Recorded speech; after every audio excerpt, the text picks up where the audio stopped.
Oke, salam sehat untuk kita semua. Ya Ahobu. Terima kasih atas kesempatan ini. Pada saat ini juga kami kelompok 3 akan mencoba mempresentasikan hasil diskusi kami dengan judul pembahasan kami yaitu gaya dan masalah belajar. Terlebih dahulu, perkenalkan nama saya Upirman Waruhu, akan membahas tentang pengertian gaya belajar dan jenis gaya belajar. Diteruskan oleh Putri Maria Duha tentang pengertian masalah belajar dan jenis-jenis masalah belajar. Selanjutnya diteruskan oleh Niat Amajihone tentang faktor-faktor yang mempengaruhi belajar. Dan terakhir oleh Prilin Sarumaha tentang cara menentukan masalah belajar. Oke, kita langsung saja untuk bagian A-nya tentang pengertian gaya belajar. Oke, langsung saja. Bagian A, pengertian gaya belajar. Gaya belajar siswa merupakan kunci untuk mengembangkan kinerja dalam belajar. Mungkin setiap siswa pasti mempunyai gaya belajar yang berbeda-beda setiap individu. Mengetahui gaya belajar siswa itu yang berbeda ini dapat membantu para guru seperti calon-calon guru seperti kita ini dalam menyampaikan bahan pembelajaran kepada semua siswa sehingga hasil belajar itu lebih efektif. Jadi dari pengertian tersebut kita bisa simpulkan bahwa setiap siswa itu memiliki gaya belajar yang berbeda-beda.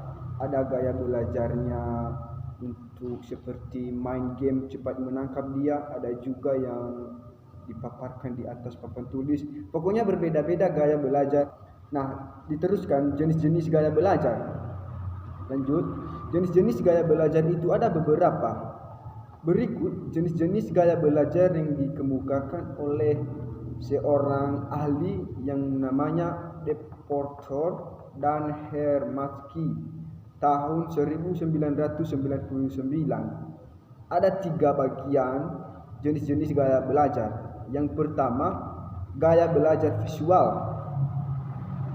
Berdasarkan gaya belajar ini, gaya belajar visual adalah gaya belajar dengan cara melihat, mengamati, memandang, dan sejenisnya.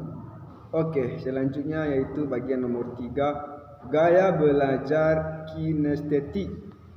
Adalah gaya belajar dengan cara bergerak, bekerja, dan menyentuh.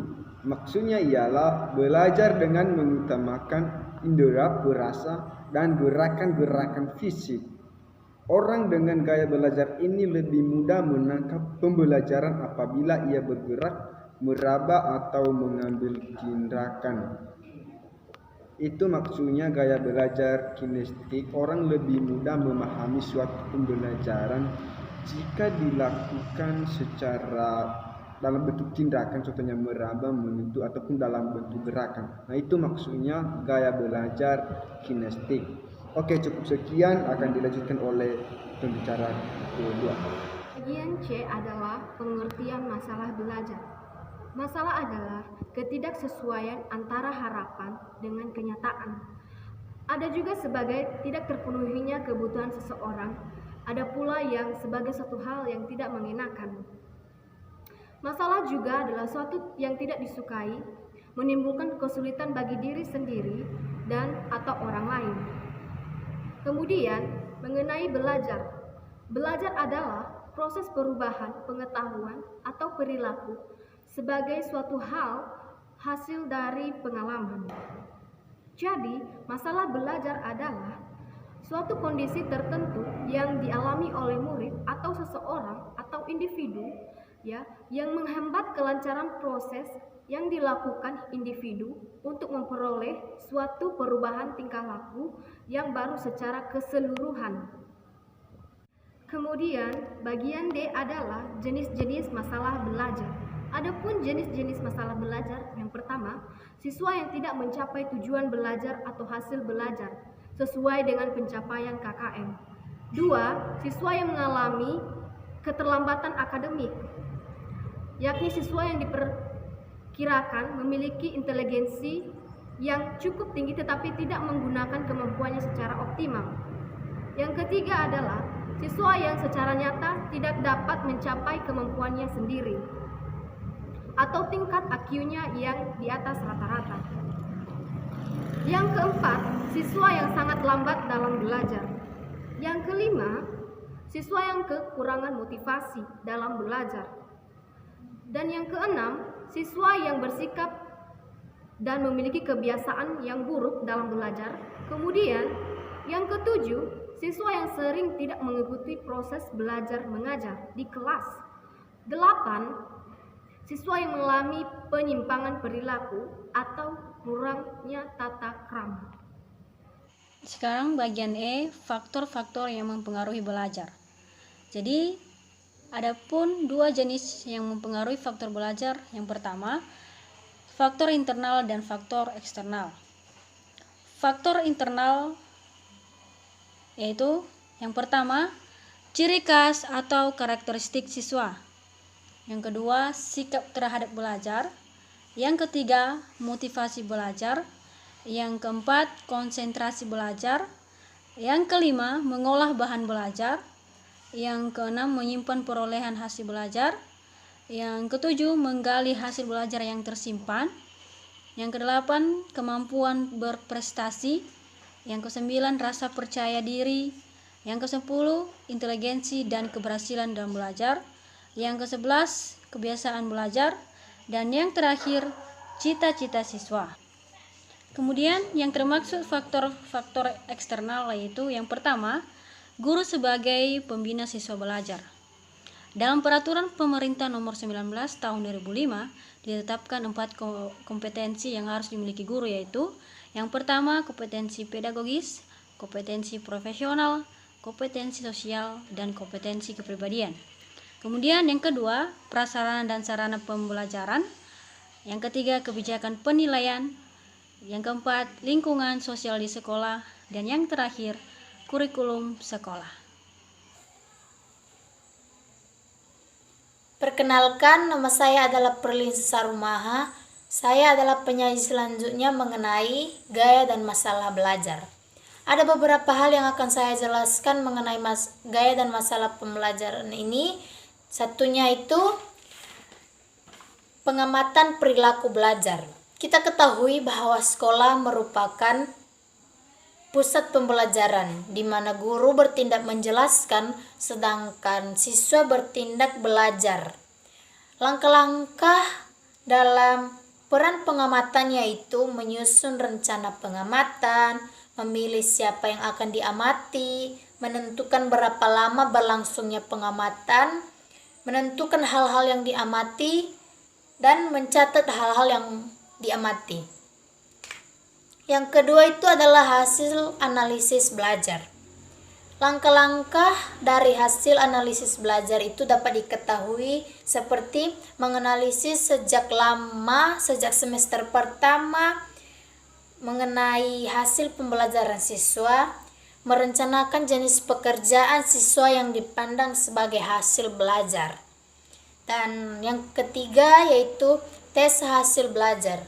Ada dua jenis tes secara umum yaitu tes lisan dan tes tulisan. Dan tes tulisan dapat dibagi menjadi dua bentuk yaitu essay dan objektif. Dari tes-tes tersebut ada kelebihan dan ada kelemahannya. Misalnya tes lisan, kelebihannya yaitu penguji dapat menyelesaikan bahasa dengan tingkat kemampuan siswa. Dan tes tulisan, kelebihannya yaitu penguji dapat menguji daya tingkat siswa dalam waktu terbatas. Namun kelemahannya yaitu penguji tidak memperoleh penjelasan tentang jawaban siswa. Maksudnya ini dikatakan bahwa kalau seorang penguji memberikan ujian dalam bentuk tulisan, bisa jadi jawaban yang dikerjakan oleh siswa tersebut bukan hasil dari pemikirannya, bisa saja itu adalah hasil penyalinan dari teman sebangkunya atau mungkin dia menjawab secara asal-asalan. Lalu tes esai yaitu kelebihannya penguji dapat menilai kemampuan siswa dan kelemahannya adalah jumlah soal yang sangat terbatas. Kemudian tes secara objektif, yaitu kelebihannya dapat membuat soal dengan banyak dan meliputi semua pokok pembahasan. Sedangkan kelemahannya yaitu kemampuan siswa bernalar tidak tertangkap.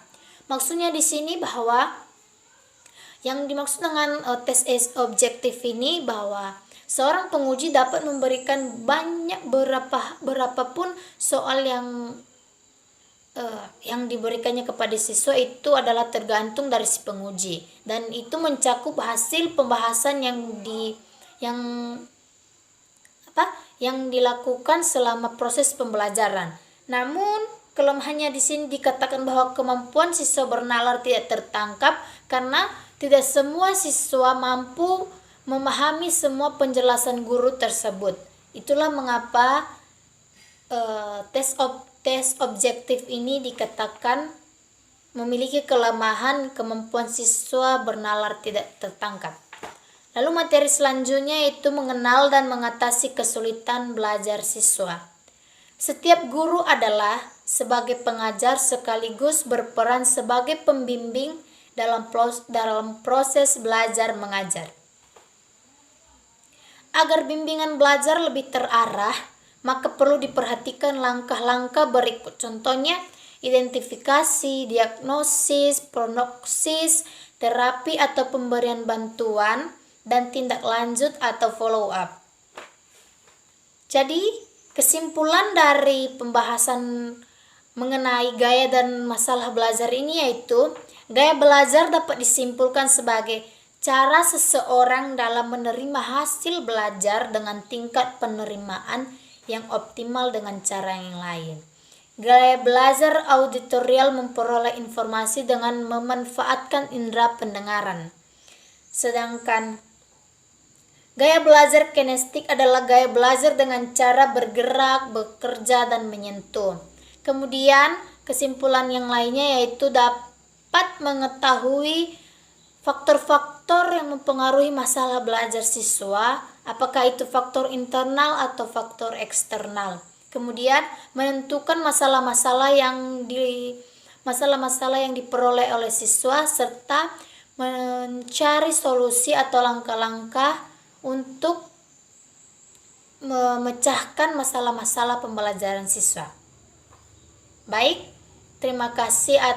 Demikianlah materi penjelasan kami mengenai gaya dan masalah belajar siswa. Jika ada kesalahan dan kekurangan mohon dimaklumi, dan terima kasih.